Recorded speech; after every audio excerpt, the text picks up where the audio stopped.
Hello everyone. Okay, there is shall we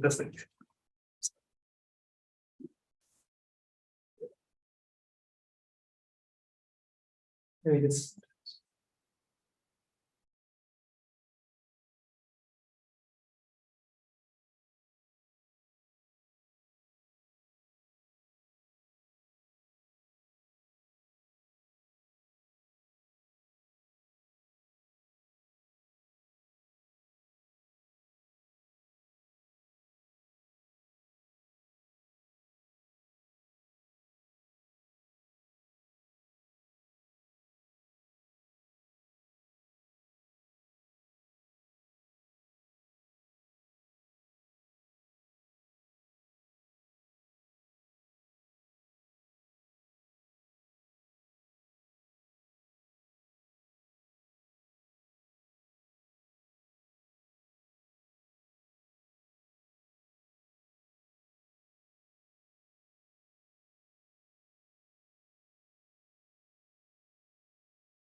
Hello everyone.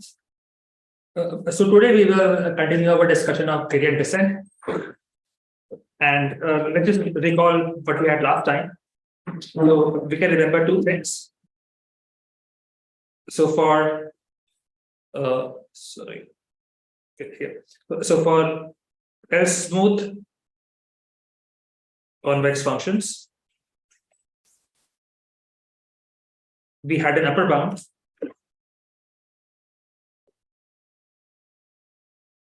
of something like L x0 minus x star square over t.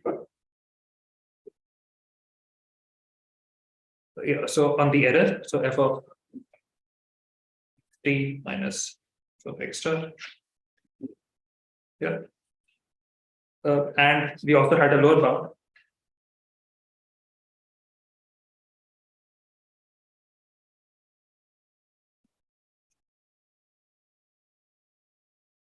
of so it's like at most order this, and this also has to be at least omega of square for t square.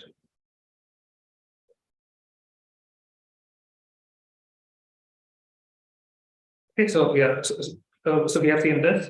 The upper bound in particular was true for gradient descent,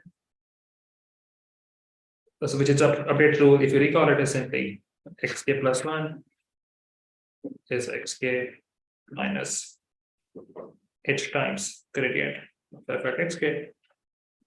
And if you recall here, for elliptic functions, for L smooth convex functions, h was going to be order 1 over L. Yeah.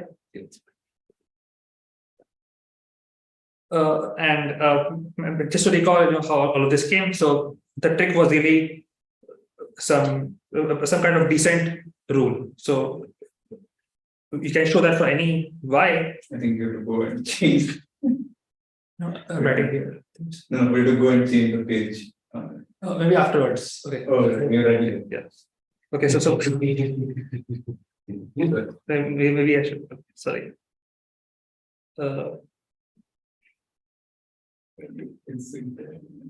Okay.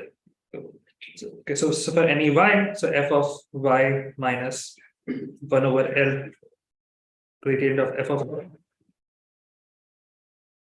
is at most f of y minus 1 over 2L gradient of f of y square. Is too small. I probably just erase it right again. Get used to this. Okay, I'll just write again.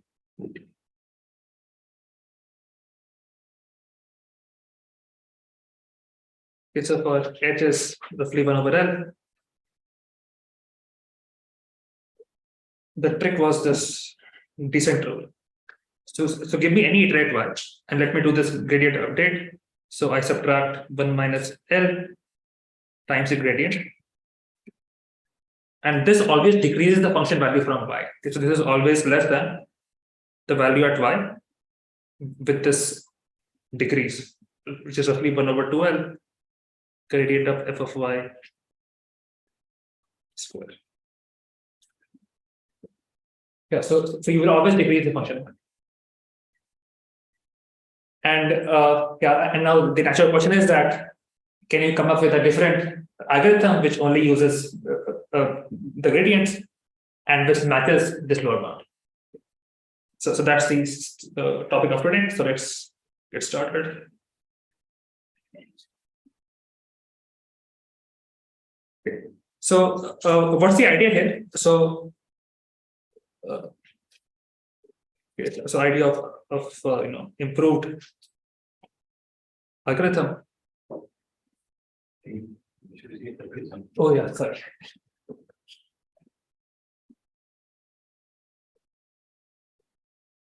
Okay.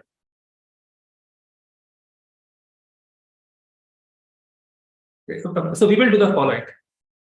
we will construct a sequence of functions phi kx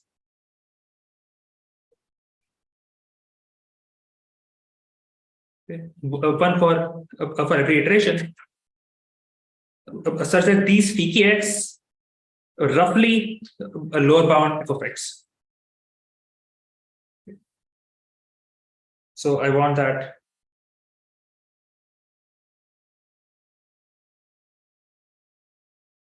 phi kx is at most 1 minus lambda k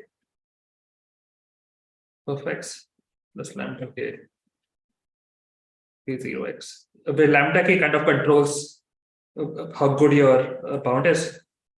So lambda k is some sequence from 0 to for every iterate, and lambda k are between 0 and 1.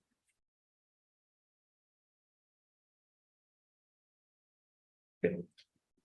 And this might remind you of the concept of an envelope, of a quadratic envelope.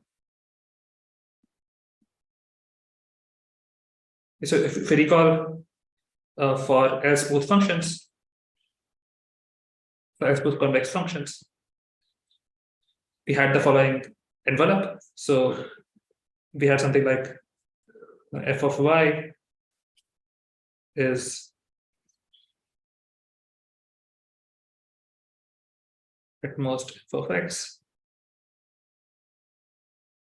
plus gradient of x x so over 2.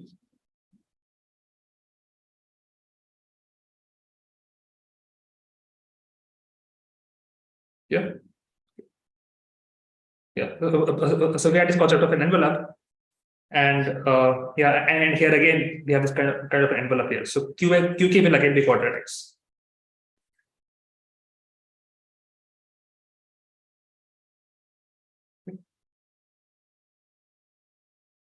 And here notice that this envelope kind of goes the other direction. So this thing here is an upper envelope on f, right?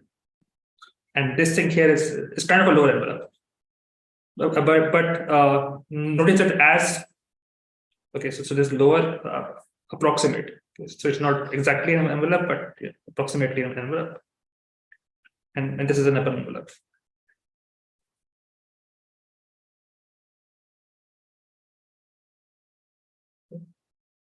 And if you recall from the previous class, for strongly convex functions, we also had a lower envelope. And some of this lower envelope had helped us speed up the algorithm. And something like that will happen here, but in quite a different way. So that's what we see today. So how do we build these approximate low envelopes, and how do we use them to speed up the algorithm?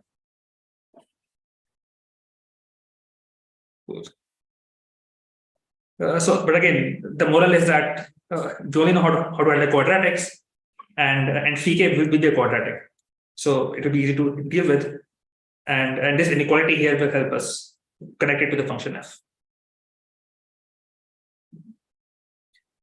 Okay, so let's see how this is useful.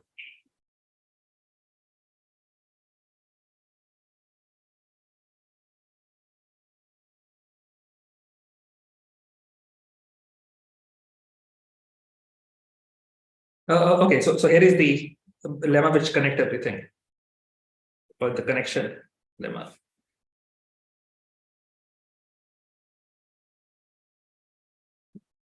Okay. So suppose I'm able to obtain that f of xk is at most phi k star. Okay, so what am I saying? I'm saying that, okay, look, phi k is my approximate lower envelope.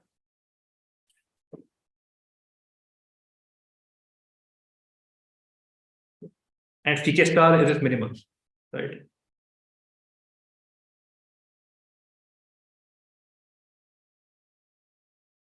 And suppose I'm able to find and iterate xk where the function value is at most this pk star.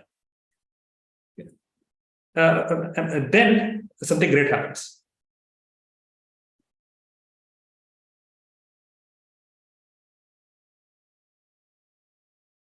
So your error then will be at most lambda k times v0 x star minus f of x star. Okay. So let's again recall what lambda k was. So again, here lambda t kind of controls the quality of the approximation. So as your lambda k goes to 0, your approximation gets better and better. And yeah, and this kind of captures this phenomenon. So depending on how good your approximation is, depending on how small your lambda k is, you will have a smaller error.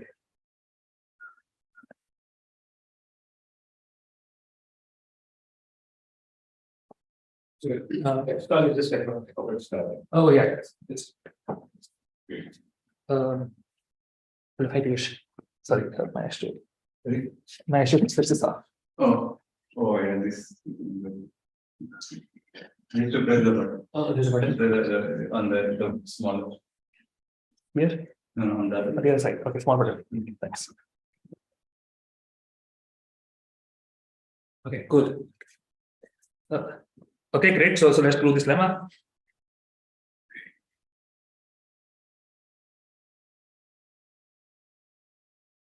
So we have f of xk minus so okay, so f of xk is at most pk star. By the way, I just comment that f of f star is x star. Okay, so this is since this is the minimizer.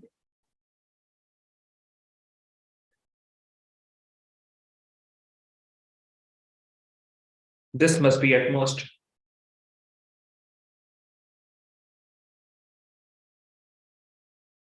your upper bound. So remember, pk had this was approximate envelope. This was pk was at most per minus lambda k fx plus lambda k p0x. Now separate these terms, and this is at most 1 minus lambda k f star, right? Because minimum f of x is f star plus lambda k p0 star. Right, so and given the fact that the minimum of any function, minimum of this quantity is at most its value at x star, right?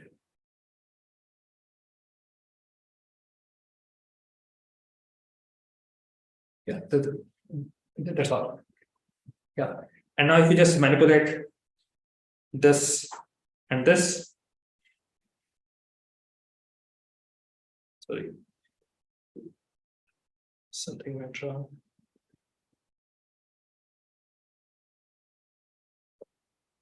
Yeah, okay, yeah. So if I just manipulate f of xk at most, the thing on the right, then I will get the claimed thing.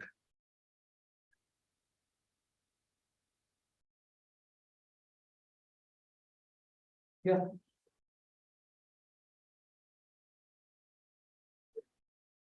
Cool. Okay. Yeah. So this means that if I'm able to achieve lambda k going to 0, then my error will go to 0 at the same rate. So that's the punchline.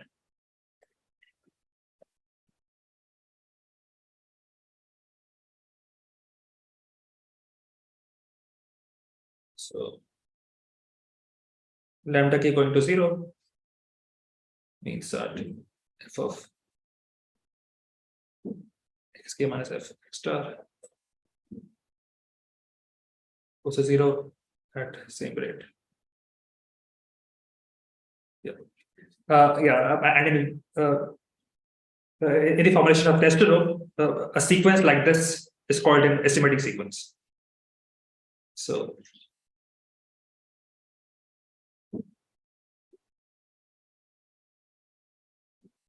so again, what's an estimating sequence? It's a sequence phi kx, which has the property which I mentioned earlier, which is an approximate lower envelope, and with lambda k, and lambda k goes to 0. Yeah, so in some sense, this estimates your function. So as your lambda k gets better and better, the estimate gets better and better. So, okay, great. So okay, so then okay, so with this idea in our heads, what do we want, right? So we want to be able to construct these sequences. Construct these estimating sequences, and then we want to be able to find x stars, right? Find iterates x stars.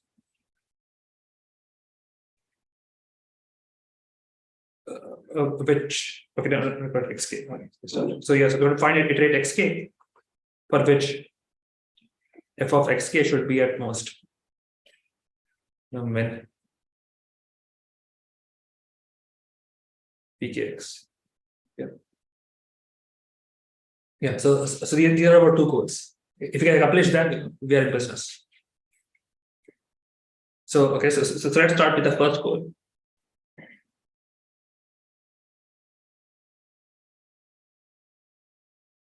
Okay, so how do we construct these estimating sequence?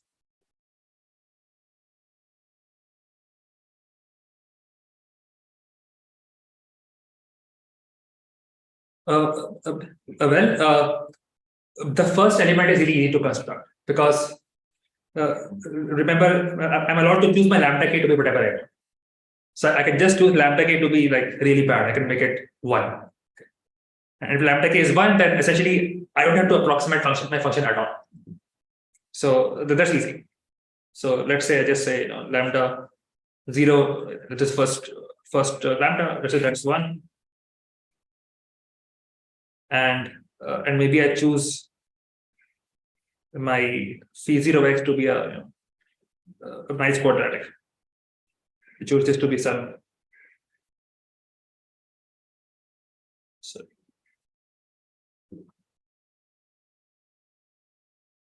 Okay, so this is some.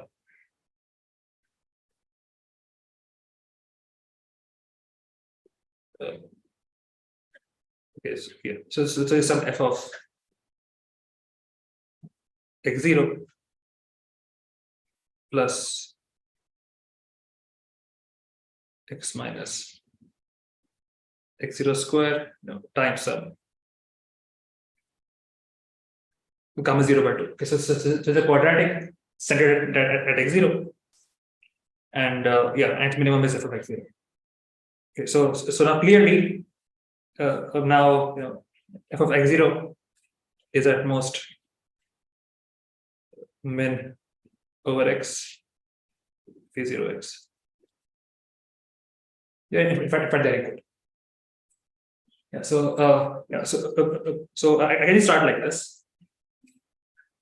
But then I need a way to iterate. So I need a way to do induction.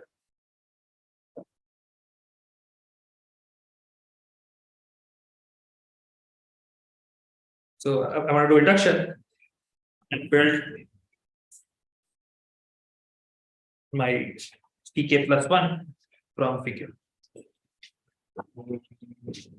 Okay, so that's the outline.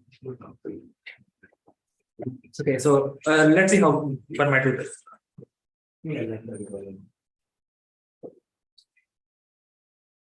Okay, so here is our induction lemma.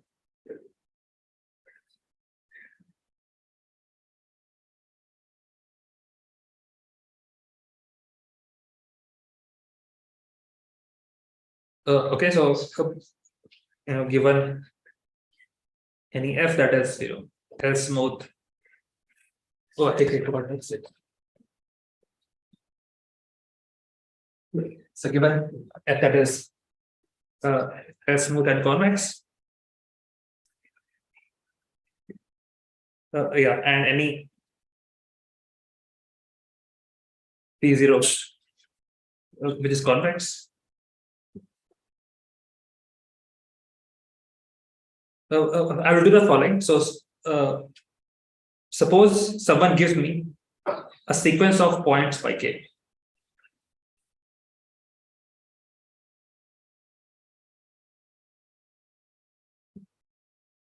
And this can be any sequence.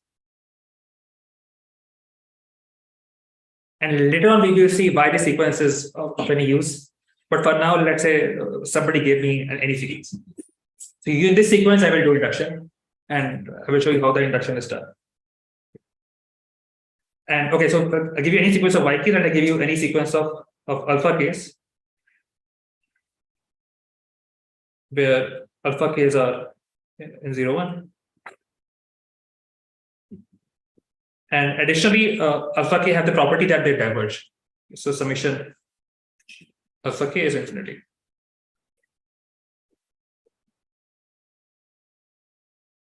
So given these two things,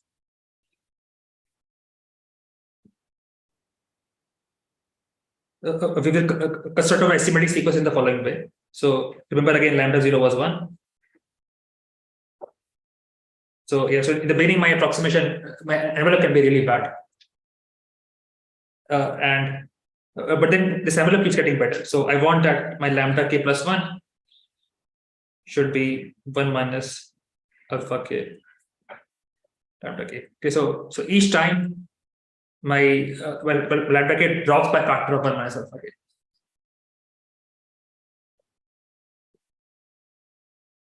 And okay, maybe just remind you what the envelope definition was, so that it's kind of clear. So we had this definition that phi kx should be at most 1 minus lambda k f of xk, f of x, sorry, x plus lambda k.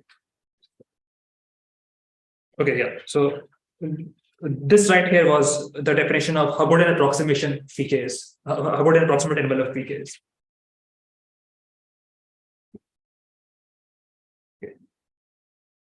Okay, so lambda k plus 1 is 1 minus alpha k lambda k, so it's better approximation.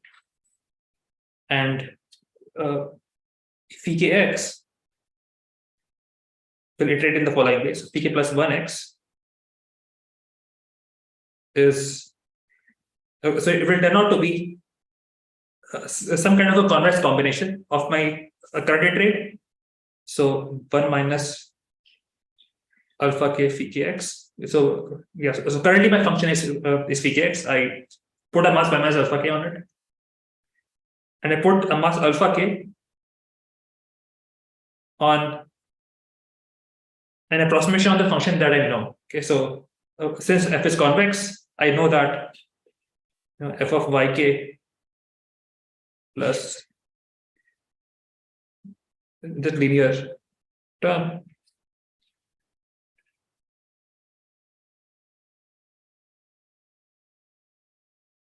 so this thing is always a very lower bound. So remember that this is always at most f of x. Is this function convex? Ek plus 1x? So, yeah, so in fact it will turn to be a quadratic. So yeah, so it will always be a quadratic. Okay, so yeah, so we iterate like this. So at every step I'm kind of mixing in my current iterate a lower bound that I know is correct. And the idea is that by constantly mixing these correct lower bounds, my approximate envelope will keep getting better and better. Yeah, and somehow I will play with my YKs and alpha k, so that I'm able to do my iteration on xk property. So let me just write the story here. Okay, so what's the story, right? So here is the big picture.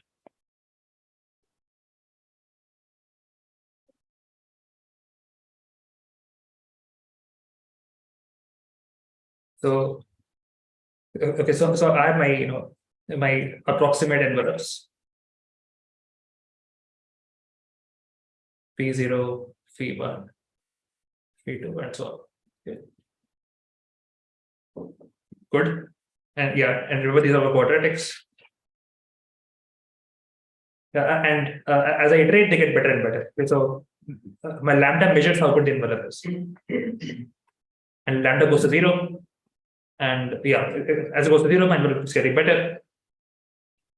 So you think phi gets to be a better and better approximation of f? Yeah. So phi is quadratic, f is not quadratic. So locally. Yeah. So maybe just write the definition again. So px is at most permanent lambda k of x plus lambda k phi 0. Sorry, phi 0 x.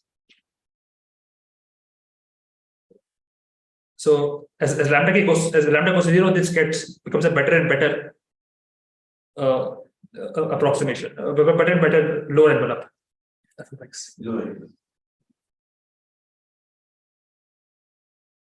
Okay, cool.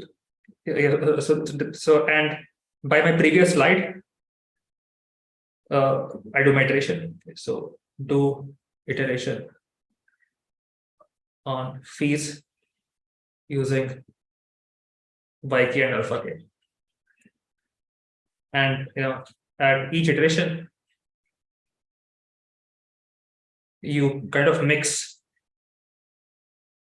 into phi k a valid lower bound on f of x, and this valid lower bound is parameterized by yk.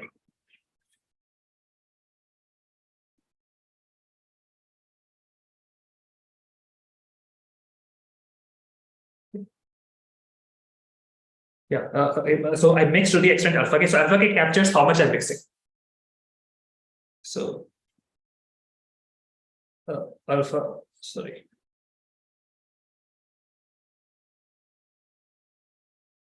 k is extent of mixing. Yeah, so I take my phi k, I will mix into it some valid lower bound. The valid lower bound is parameterized by yk, and I will mix and to an alpha k extent. Yeah, so that's the story. And okay, so I've not said anywhere what yk and alpha k are. Okay, they can be anything, as long as alpha k's are between 0 and 1. And since they can be anything, And they're going to be restricted. Some has been. yeah. So the only thing was that alpha k has to diverge. So yeah. So alpha k has to. Okay. So the only catch is that alpha k has to diverge. Only then lambda k goes. Yeah. So.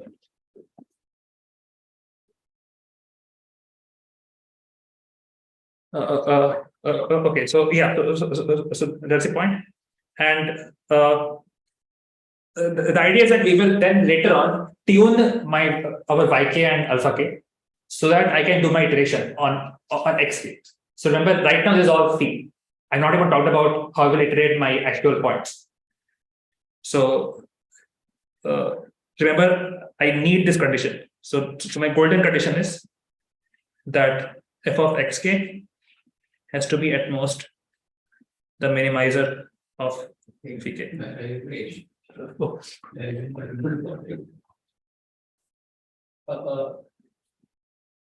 Oh, wait, okay. I think I was writing on the wrong page. Yeah, I think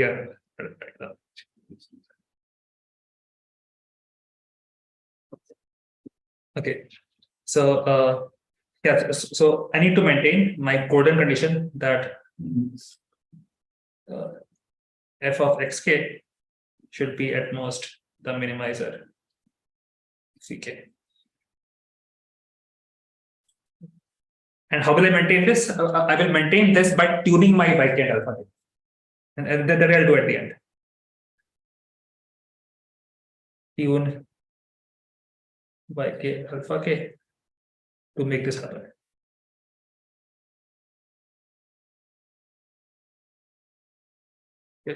Yeah, and as you said, the only condition of alpha k is that alpha k has to diverge. So if the big picture slide, will you show us a big picture?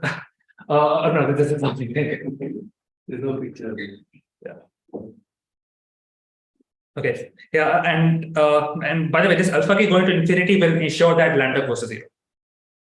This ensure this. Why will it ensure this?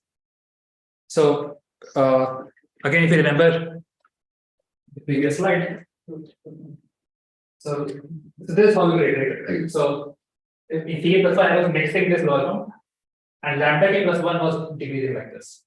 So if alpha k sub goes to infinity, then lambda will go to 0. So why? So I need to. Oh.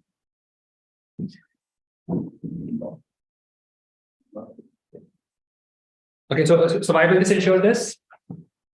So this will ensure this. Why? Because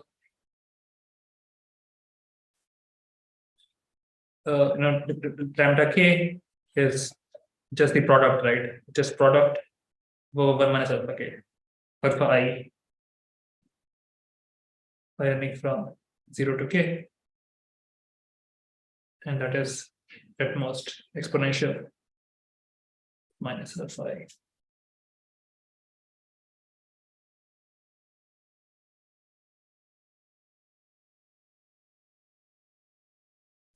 Yeah. It's a lag. Yeah. So alpha k some diverges, then lambda k will go to 0. Okay, yeah. So that's a big story. Maybe take a minute to absorb this. So we have approximate envelopes. We are building them iteratively. And and how are we building them? We are just fixing some lower bounds. And as we iterate, lower bound keeps getting better, lambda keeps decreasing. And and we just tune how we mix. We will tune what we mix, so that we are able to obtain this polar property. And that will be enough. So that's the story. This is another gradient descent method. Gradient descent? No. Right. So this will use gradients. So ultimately, your output will be a linear combination of gradients, but it might not have descent. Okay, so the function value will not decrease at every time. And I think somewhere we will use the idea of doing a gradient descent. Somehow you're going to do the convergence in some way. Yeah. So if you just use your usual gradient descent with a constant step size, or even with some tricks, you will only be able to get a 1 over t convergence. Whereas by doing this kind of thing with the approximate envelopes, you will be able to get a 1 over t square convergence. So really, it's all about tuning these YKs and these. So we'll see in a few minutes. Okay. Okay, great. So I will not prove the lemma from earlier. I think that is simple calculation. So the lemma and the lemma. Yeah, so I won't prove this lemma. It's kind of easy to believe, right? And I see other ones, so it should stay or and it should get better, right? Because and it is something which I know about. Yeah, so I won't prove this, and you can look at the proof with the book. That's the. But I prove it like really easy. There are no tricks. Okay. So with this in hand, let's just also check how we will construct our phi case. So there was already this iterated procedure, but let's also see what closed form we will get. So remember, okay. So here is the form of pk. So remember, phi0 was just some quadratic. So phi0 is just some phi0 star plus some quadratic.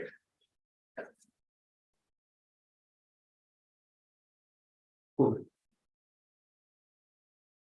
And now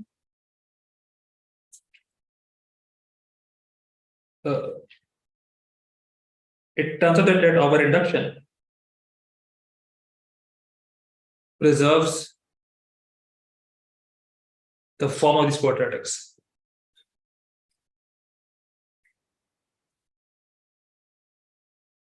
So it will always look something like, so pk star, so pkx will always be pk star plus some gamma k over 2 x minus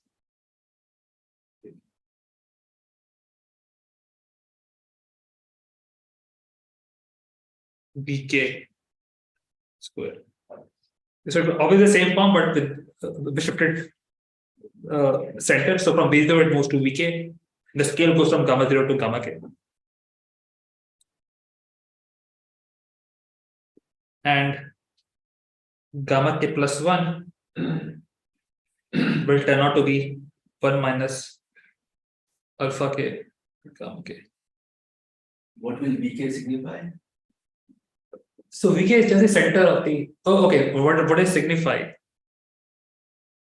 So good question. Yeah, I don't have any intuition of what it Minimize. It is a minimize, but we You have said time. that fx is less than the f of x Yeah. is less than the value of p. That's everything. Okay. But I think maybe the more introducing is what's happening with the gammas. So remember that the gammas here are decreasing at every step. And in fact, they're decreasing at the same rate that the lambdas are decreasing. So if you remember, lambdas. So lambda k also falls in the same way. Permanent alpha k lambda. So that's the curious thing here. That is intuitive because the quadratic term is. Yeah. So curiously, yeah. So lambda k plus 1, well, lambda k actually same as gamma k or something. Yeah, this is interesting observation. And this you can kind of interpret physically because so think that my quadratic is somehow getting so maybe initially my quadratic is like this, and then it gets a bit like this. Yeah. Okay, maybe my center has changed, but yeah. So that is the sense in which it might be a better envelope, a better lower envelope. So maybe my actual function was like this. This was my f. And initially, my envelope was kind of bad. Now it is improved.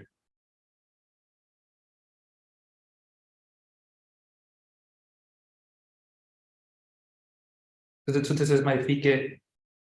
This is my pk plus 1. Yeah, so it makes sense that my gamma k should decrease. So that my curve flattens out and becomes a better and better lower envelope. Okay, so yeah, so that's in gamma k. And now let me just write what vk. So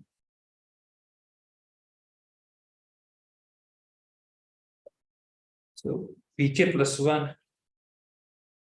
is vk minus alpha k by gamma k plus 1 gradient of f by k.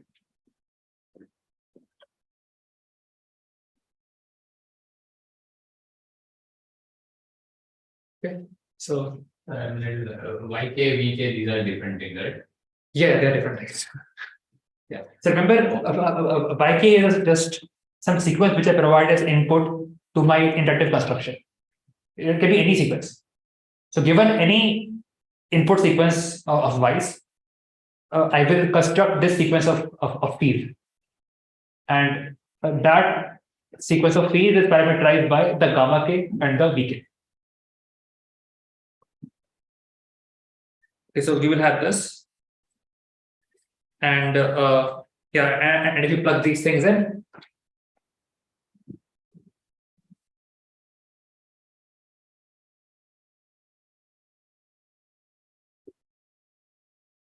then you will have that pk plus 1 star. So your minimizer of the new pk will be exactly 1 minus alpha k pk star plus, so it's minus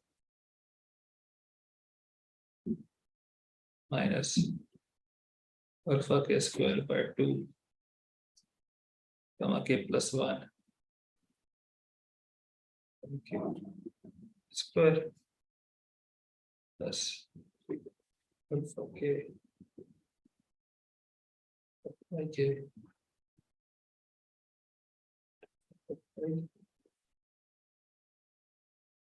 pk. Okay, yeah. So it'll turn out that your pk plus 1 star, so your new minimizer will look like this. Okay. Yeah, so okay, this is calculation. There's no deep insight here. So to get these expressions, all you have to do is take our integral conversion from before and just do the integral. Okay, so you just end up with this.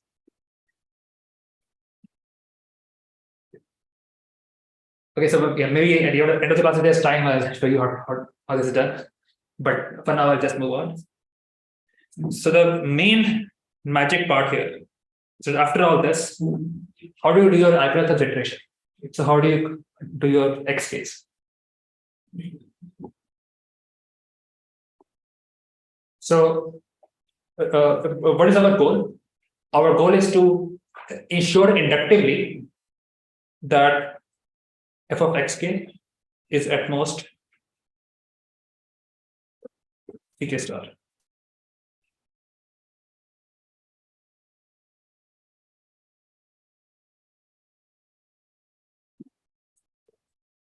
And what is in my hands? In my hands are these parameters alpha and y.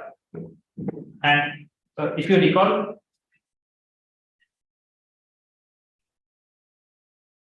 at iteration k,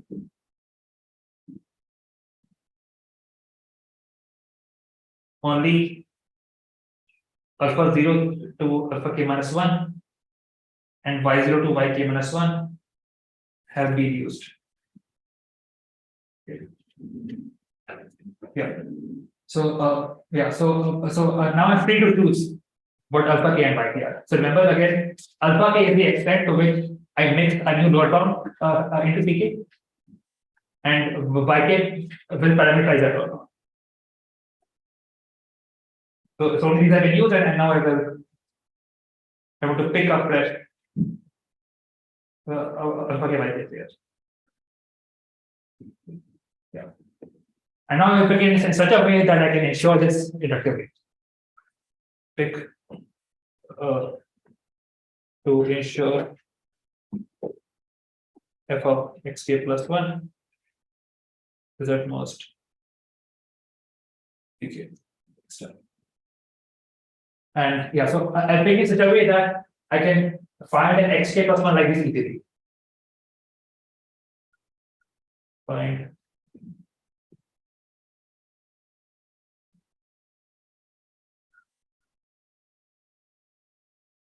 easily by clever choice of alpha k. Okay. Yeah. So that's what is it.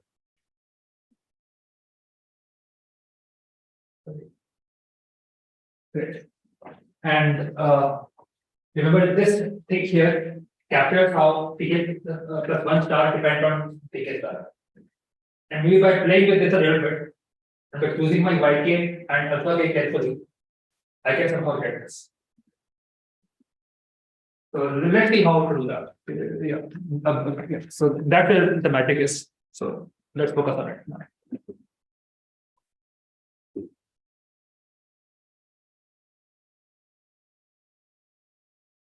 Okay, so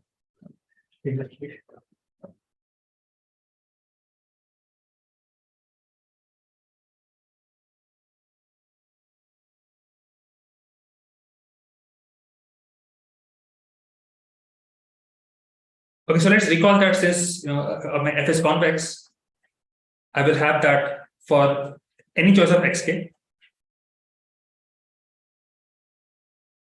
f of xk will always be at least f of yk plus the gradient of yk times x minus yk. This is just by convexity.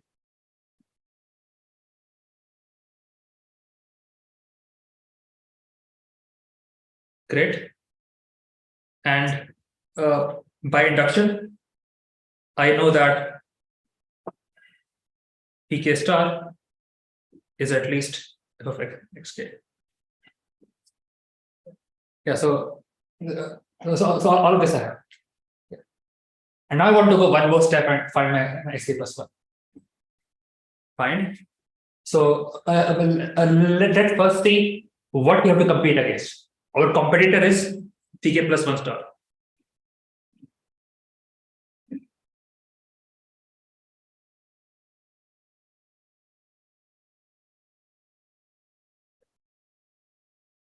That is, remember, I just write again 1 minus alpha k pk star minus alpha k by 2. It is square.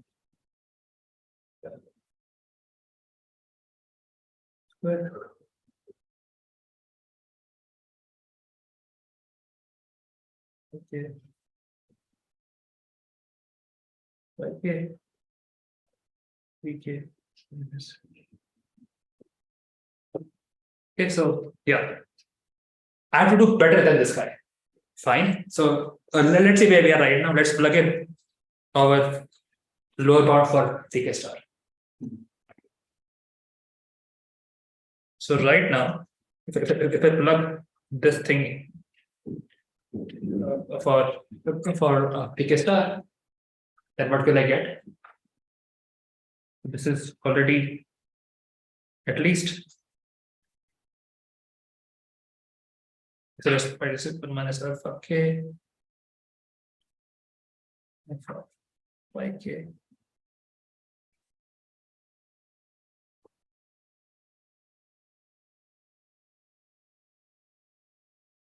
Yeah. Yeah. Minus square plus 1.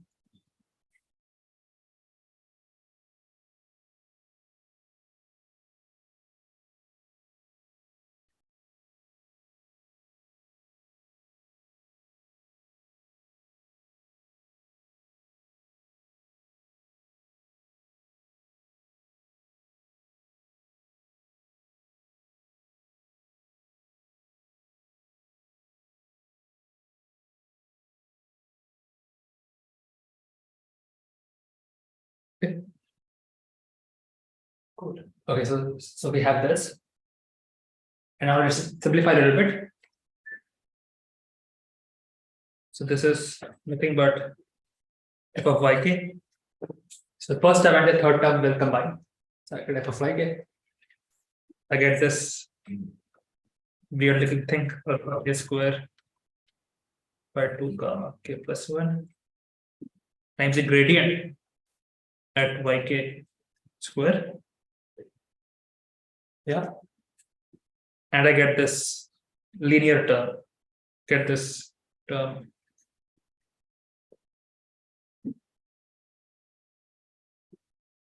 Gradient of f of yk inner product.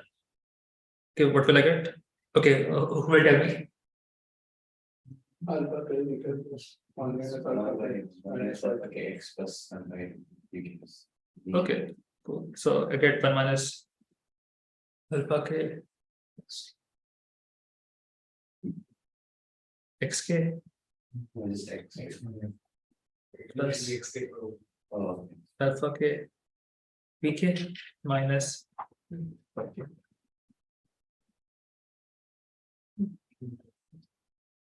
yeah.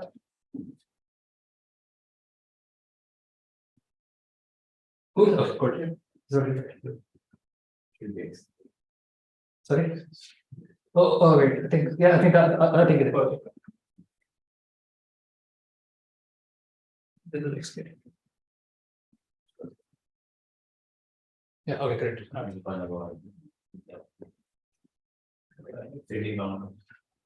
Sorry. In the top line answer should be X. Oh yeah. So xk. Good. Okay. This will take one. Okay. Cool. Okay. So we have this. And now, I can tune my yk and my alpha k. Cool. So, okay, so let's think about it. Okay. So remember, I want to get that this should be at least f of xk plus 1.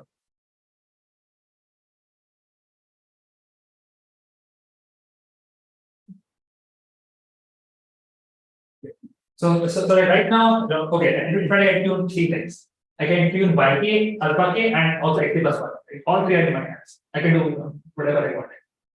So let's make things simple. First of all, for any choice of alpha k, I can always make this 0 by choosing yk as beta. Okay, so I will choose. Okay, so make the 0.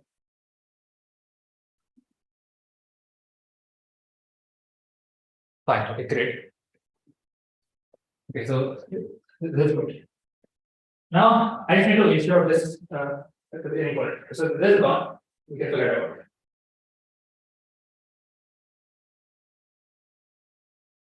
Okay. So any idea?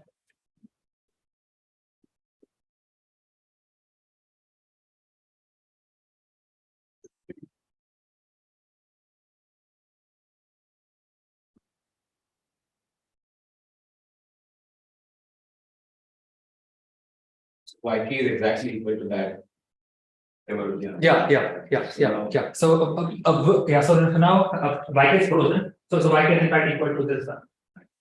Just write down. So we want to smooth method. yeah, exactly. Okay, so yeah, I should just remind. Okay, okay. So we'll just go to the next slide. Okay, go step by step. Asking too much. We are not desperate, so you can't drive the whole algorithm. Cool. Okay, so yk is 1 minus alpha k xk plus alpha k pk. Great. Okay. Awesome. Now I need to find xk plus 1 satisfying f of xk plus 1 is at most f of yk minus this thingy times gradient of f of yk square. So that's all we have to do. So, but does this remind you of something? This inequality should look very memorable now. Yeah, exactly. Okay, so this is basically a decent rule of gradient descent for smooth functions. So if you recall, f of yk minus 1 over L gradient of f of yk This is at most f of yk minus 1 over 2l. Yes. This I always get for free for any S smooth convex function. And yeah, and now it's kind of obvious what you have to do. So now you have to just pick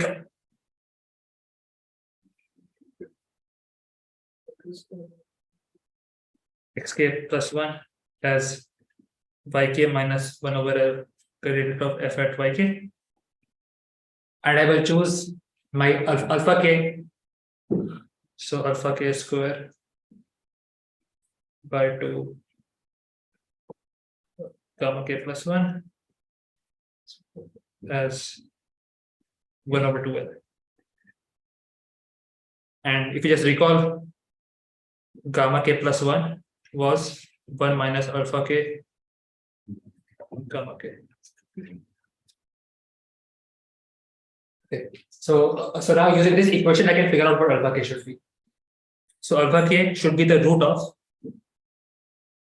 alpha k square equal to 1 minus alpha k gamma k by L. So we have this, and we have this. So you just pick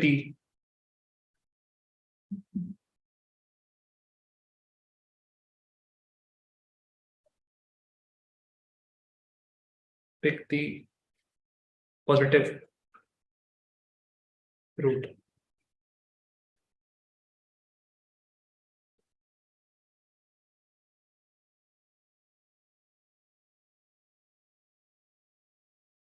Okay, so yeah, so if I do this, then by my f smoothness, this condition, I have to show this. Yeah, I know I'm interested. Everything else. By the way, we also wanted alpha k should be between 0 and 1. So will it be between 0 and 1? Cancel 1, everyone. So is there root between 0 and 1 of this equation? Yes. Why? There cannot be a root greater than 1. I mean, a real root. Yeah, because you have my alpha k here. Yeah. So that's all. And yeah, and there has to be one root is positive. So both roots cannot be negative. Okay, so why is that? There's a constant in there. Yeah, exactly.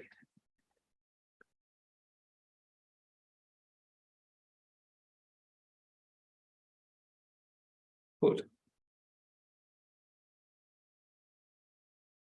Okay, great. Okay, so now everything is in shape, and we are now ready to finish our analysis.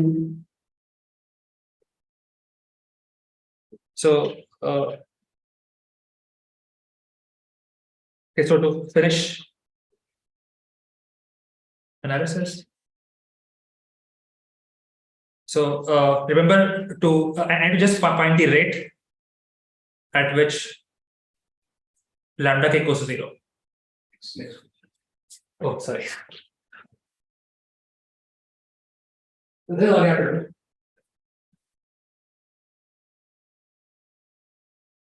And again, if you recall, the ratios of lambda k was the same as the ratio of gamma k. So, in particular, alpha k was 1 minus gamma k plus 1 gamma k, same as 1 minus lambda k plus 1 lambda k.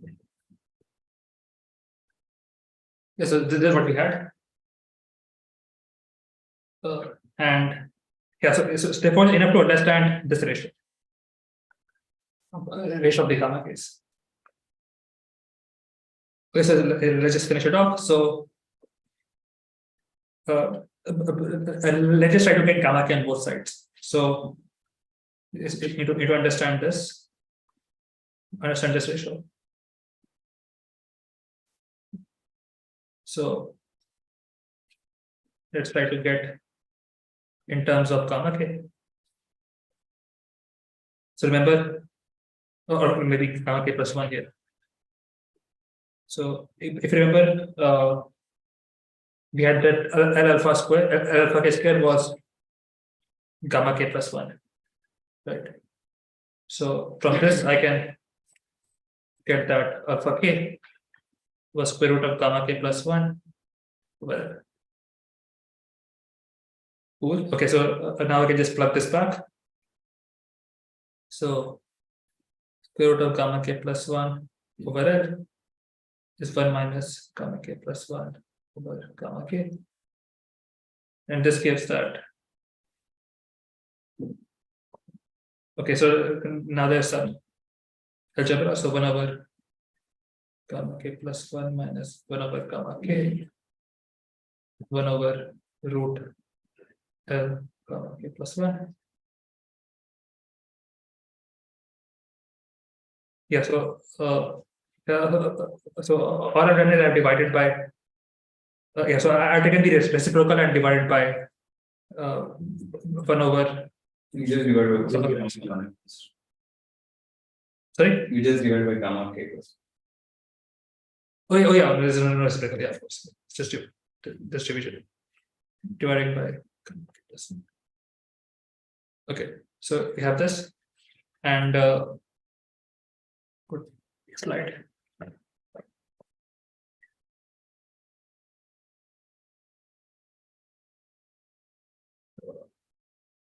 So now if we expand this out, so we can factor this left side. Okay, plus 1. Okay.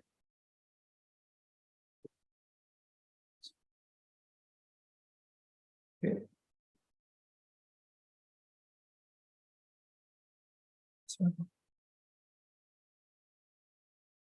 And now, if you remember, so gamma k plus 1 is at most gamma k, right? Because it was following the same trend as lambda, right? So they're all decreasing. So 1 over root gamma k plus 1 plus 1 over root lambda k. 1 over root gamma k is always at most 2 over root gamma k plus 1. So therefore, so if I just plug this in here,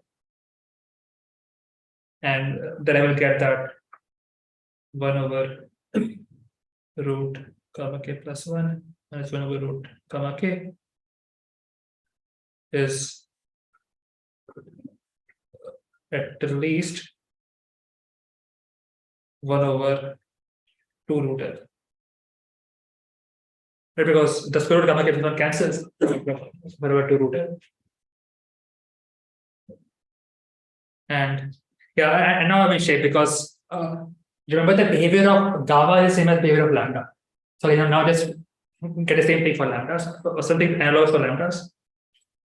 So in particular, gamma k by gamma 0 was same as lambda k by lambda 0. And lambda 0 was 1. So yeah, so I can just plug everything here. So 1 over square root lambda k plus 1 minus 1 over square root lambda k is at least square root gamma 0 by that.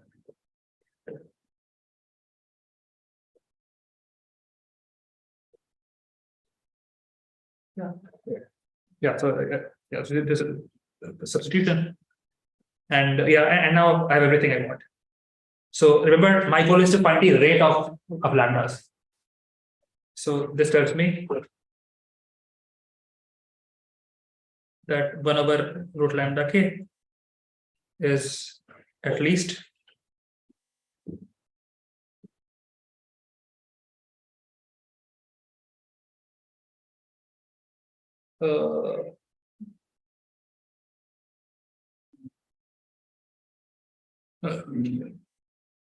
yeah, so okay, so there's at least 1 plus k root gamma 0 by 4r. right? Because in every step I'm accumulating 1 over root square root gamma 0 by L, and I'm starting with lambda 0 equal to 1. Yeah, and now, yeah, so, and this is exactly what I want, because now this tells me that lambda k goes like 1 over 1 plus k root gamma 0 by 4L square. And this is exactly what I want. Because so now this is essentially your 1 over t square dependence.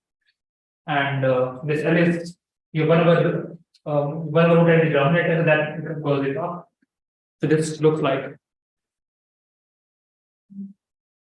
so this, yeah, so lambda k is order L over k square.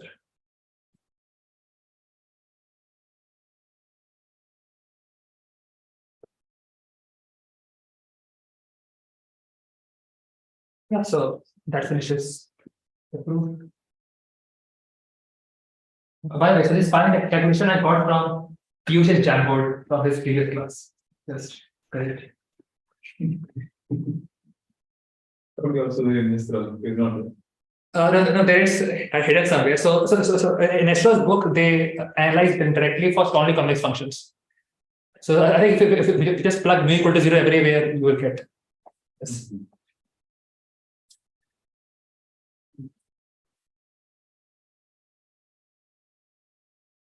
Okay, anyway, so I guess that's it.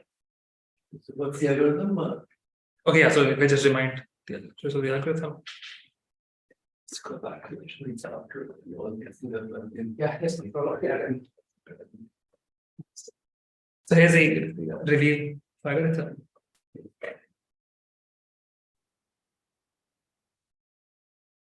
So we start with some. So we initialize some gamma 0, some x0, and my phi 0 star is f of x0, and lambda 0 is 1, and phi 0 is x0. Yeah, so this is how we start. And yeah, then we do the following iteration.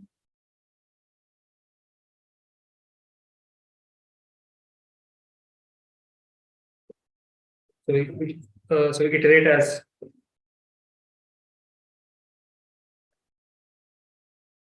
alpha k square over 2. Sorry. Okay, let me write the first iteration for the iteration for construction. So we iterate as lambda k plus 1 minus alpha k lambda k, and we iterate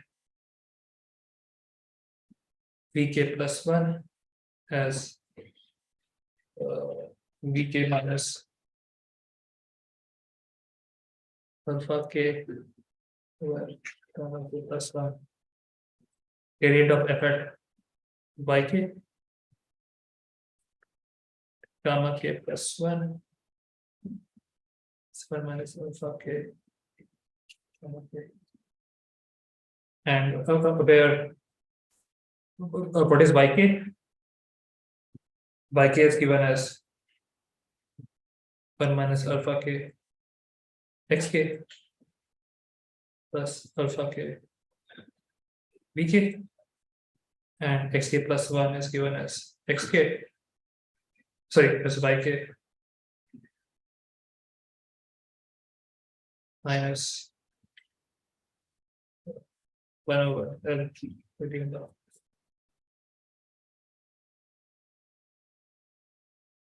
Probably. You're also going to write the alpha. Okay, go ahead, follow that. Yeah. So L alpha k square is alpha k plus 1 square. No, sorry, alpha k square is, sorry. 1 minus alpha k, comma k. First we come with that, then lambda. Yeah, exactly. So I think with order is a bit messed up here. Here's a random one. And y0 is I think you just will equal Yeah. that.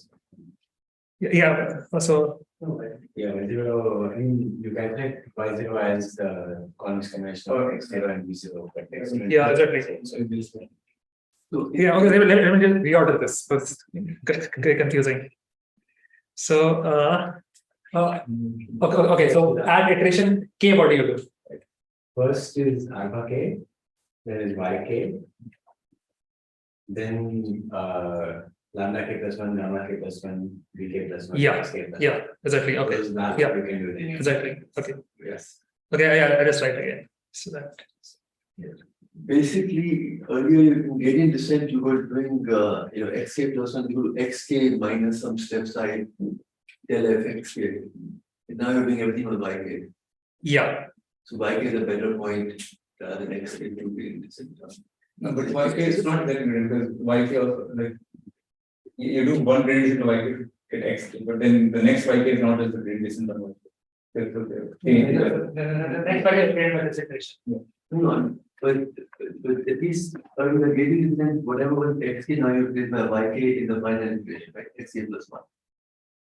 Xk plus 1 is equal to. Yeah, so xk. yk is supposed to keep track of some history. Isn't it? Yeah, That's it. So yk is a better point than xk. of our history. Yeah, yeah. Right. So starting at xk, started by k.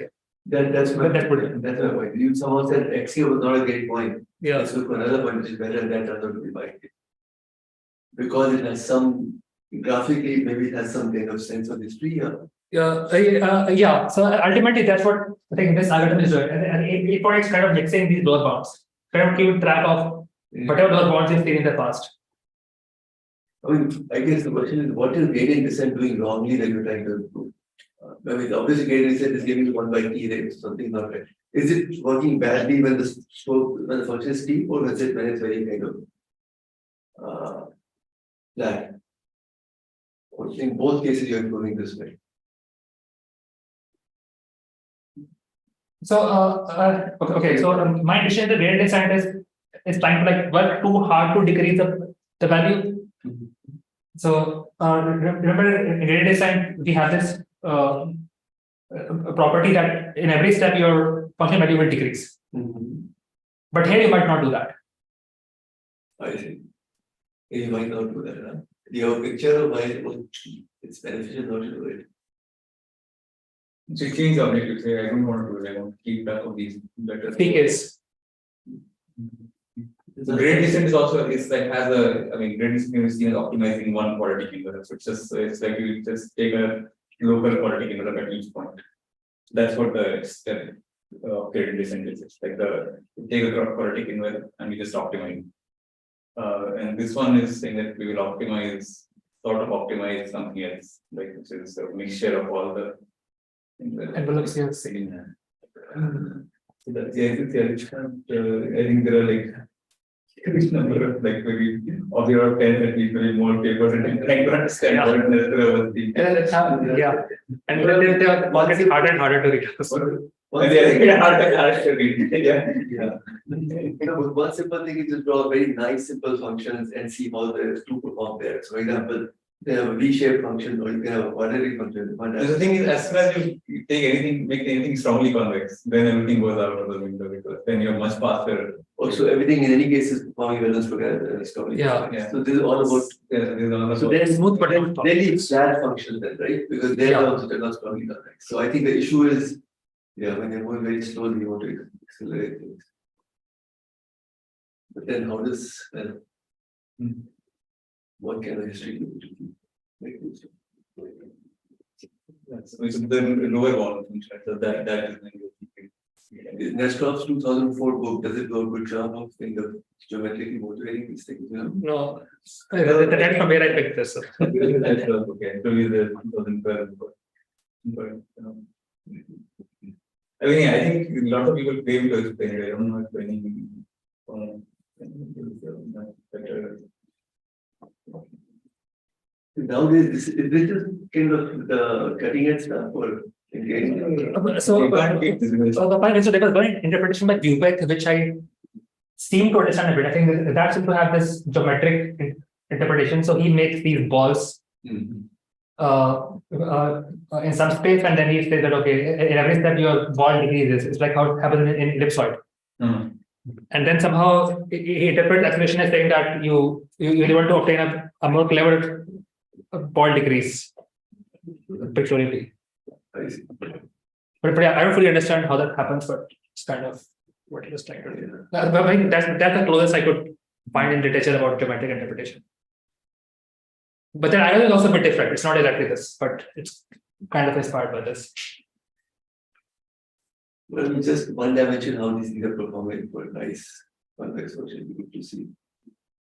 So in SDS there was this talk. So one dimension But work. They were using some. Well, the advantage comes only when the They were trying to say that. Yeah. Let's say you have a True. continuous version of this. So you have a continuous data kilobyte time. Right. And now you can choose a like a rate function on that how fast you go. And then depend and for certain rate functions you can discretize it and it will still follow the same path. And then they use some symplectic integration that thing to find what is the fastest rate that we can use to still do this. And they say that that performs better than this. And that also has a property that it doesn't always increase the context. Yeah. I don't remember. So this is Michael Jordan. No, I think one of the talks. This I think At ICS. Can you review that? Yeah, same one. Yeah. Sorry. It's fine. Which is the same event. Yeah, it's the same. Yeah, it was like It's like the Jordan stuff. Huh? Yeah. I see. Oh. one of them.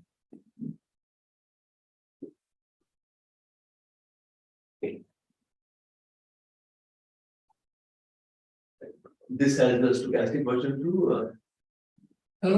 So it's a good question. Yes, good question. I'm not sure actually. Must be right. It must be, yeah. Yeah, that's Yeah.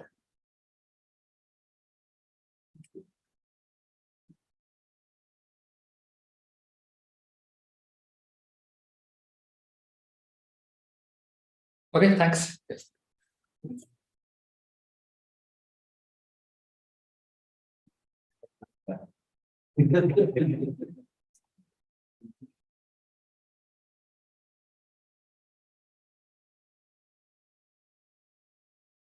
Okay, so by the way, next time the agenda is to look at stochastic gradient descent, and yeah, but I want to check out what happens by acceleration. So gradient descent, and then try to look at non-convex functions.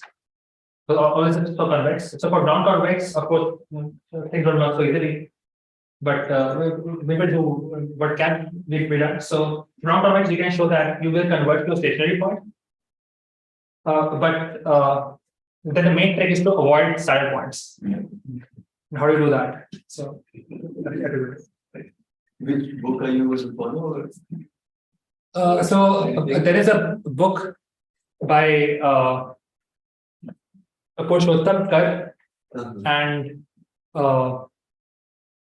either Jan, yeah. Pradeep Jan and Purushottam Kar.